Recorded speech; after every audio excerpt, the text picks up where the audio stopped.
Hello guys, this is Suchitra from dental Suchi info. So ಇವತ್ತು ನಾನು ನಿಮಗೆ ಹಲ್ಲು ಎಕ್ಸ್ಟ್ರಾಕ್ಷನ್ ಮಾಡಿಸಾದ್ಮೇಲೆ ಅಂತ ಅಂದರೆ ಹಲ್ಲು ತೆಗ್ಸಾದ್ಮೇಲೆ ನೀವು ಏನೇನು ಇನ್ಸ್ಟ್ರಕ್ಷನ್ಸ್ನ ಫಾಲೋ ಮಾಡಬೇಕು ಅಂತ ಹೇಳ್ತೀನಿ. ಓಕೆ, ಮೊದಲನೇದಾಗಿ ನೀವು ಎಕ್ಸ್ಟ್ರಾಕ್ಷನ್ ಮಾಡಿಸಿರ್ತೀರ. ಸೊ ಅವಾಗ ಏನೇನು ಫಾಲೋ ಮಾಡಬೇಕು ಅನ್ನೋದು ನಿಮಗೆ ಸ್ವಲ್ಪ ಕನ್ಫ್ಯೂಷನ್ ಇರುತ್ತೆ. ಓಕೆ, ಸೊ ಇವಾಗ ನಾವು ಹಲ್ಲು ತೆಗ್ದಾದ್ಮೇಲೆ ಒಂದು ಕಾಟನ್ ಅಂತ ಇಟ್ಟಿರ್ತೀವಿ ಅಲ್ಲಿ.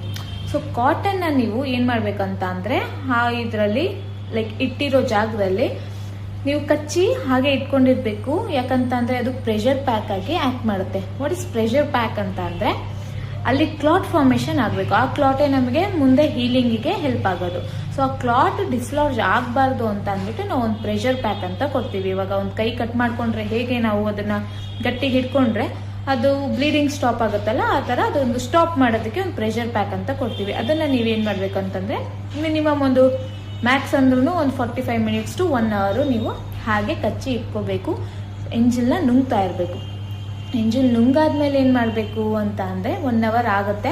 ಅವಾಗ ನೀವೇನು ಮಾಡಬೇಕು, ಕಾಟನ್ನ ತೆಗಿಬೇಕು. ತೆಗೆದಾದ್ಮೇಲೆ ಏನು ಮಾಡಬೇಕು ಅಂತ ಅಂದರೆ ಆಬ್ವಿಯಸ್ಲಿ ಏನಾದರೂ ಒಂದು ಕೋಲ್ಡ್ ಐಟಮ್ಸ್ ಅಂತ ಅಂದರೆ ಐಸ್ ಕ್ರೀಮು, ಜ್ಯೂಸು, ಇಲ್ಲ ಒಂದು ಟೆಂಡರ್ ಕೊಕೊನಟು, ಅಟ್ಲೀಸ್ಟ್ ನೀವು ಒಂದು ತಣ್ಣಗಿರೋ ನೀರು ಏನಾದರೂ ತೊಗೋಬೇಕು. ಒಟ್ನಲ್ಲಿ ಕೋಲ್ಡ್ ಐಟಮ್ ಏನಾದರೂ ತೊಗೋಬೇಕು. ಓಕೆ, ಐಸ್ ಕ್ರೀಮು ತೊಗೊಳೋದಾದರೆ ನಟ್ಸ್ ಇರೋದು ಬೇಡ, ಪ್ಲೇನ್ ವೆನಿಲಾ ಕಪ್ ಐಸ್ ತಗೋಬೇಕು.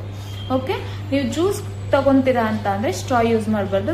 ಯಾಕೆ ಸ್ಟ್ರಾ ಯೂಸ್ ಮಾಡಬಾರ್ದು ಅಂತಂದರೆ ಅದು ಸಕ್ಕಿಂಗ್ ಆ್ಯಕ್ಷನ್ಗೆ ಹೋಗುತ್ತೆ. ಅವಾಗ ಏನಾಗುತ್ತೆ ಅಂತಂದರೆ ಕ್ಲಾಟ್ ಡಿಸ್ಲಾರ್ಜ್ ಆಗೋ ಚಾನ್ಸಸ್ ಇರುತ್ತೆ ಅಂತ ಅಂದ್ಬಿಟ್ಟು.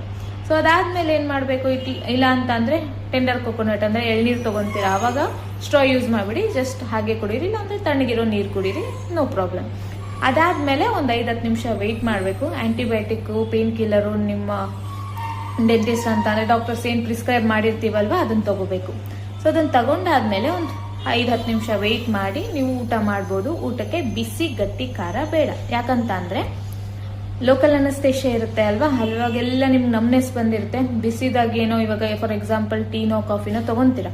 ಸೊ ಟೀನೋ ಕಾಫಿನೋ ತೊಗೊಂಡಾಗ ಅದು ತುಂಬ ಬಿಸಿ ಇರುತ್ತೆ. ನಿಮಗೆ ಆ ನಮ್ನೆಸ್ ಅಲ್ಲಿ ಆ ಬಿಸಿ ನಿಮ್ಗೆ ಗೊತ್ತಾಗ್ತಾ ಇರಲ್ಲ. ಈವನ್ ನೀವು ಅದನ್ನ ಕಚ್ಕೊಂಡ್ರು ನಿಮ್ಗೆ ಗೊತ್ತಾಗಲ್ಲ ಏನು ಎಲ್ಲಿ ಒಂದು ನಮ್ನೆಸ್ ಬಂದಿರುತ್ತಲ್ಲ, ಅಲ್ಲಿ ಕಚ್ಕೊಂಡ್ರು ಗೊತ್ತಾಗಲ್ಲ. ಆ ಲೋಕಲ್ ಅನಸ್ತೇಷಿಯಾ ಎಫೆಕ್ಟ್ ಕಡಿಮೆ ಆದ್ಮೇಲೆ ನಿಮ್ಗೆ ನೋವು ಆಗಕ್ಕೆ ಸ್ಟಾರ್ಟ್ ಆಗುತ್ತೆ. ಅದಕ್ಕೋಸ್ಕರ ಬಿಸಿ ಗಟ್ಟಿ ಖಾರ ಬೇಡ ಅಂತ ಹೇಳ್ತೀವಿ. ಓಕೆ, ಸೊ ಏನ್ ತಿನ್ಬೇಕಪ್ಪ ಬಿಸಿ ಗಟ್ಟಿ ಖಾರ ತಿನ್ಬಾರ್ದು ಅಂತ ಅಂದ್ರೆ ಒಂದು ಸಾಫ್ಟ್ ಡಯಟ್ ಅಂತ ಅಂದ್ರೆ ಒಂದು ಮೆತ್ತಗಿರೋ ಅನ್ನ, ಮುದ್ದೆ, ದೋಸೆ, ಇಡ್ಲಿ ಒಂದೆರಡು ದಿನಕ್ಕೆ. ಓಕೆ, ಸೊ ಆ ಥರ ತಿನ್ನಕ್ಕೆ ಸ್ಟಾರ್ಟ್ ಮಾಡಿ. ನೆಕ್ಸ್ಟ್ ಅಂತ ಅಂದ್ರೆ ಬ್ರಷಿಂಗ್ ಅಂತ ಅಂದ್ರೆ ಯಾವತ್ತು ತೆಗ್ಸಿರ್ತೀರಲ್ಲ ಆವತ್ತು ಬ್ರಷ್ ಮಾಡೋದು ಬೇಡ. ನೆಕ್ಸ್ಟ್ ಡೇ ಬ್ರಷ್ ಮಾಡ್ಬೋದು, ಎಲ್ಲ ಕಡೆ ನಾರ್ಮಲ್ ಆಗಿ ಮಾಡಿ.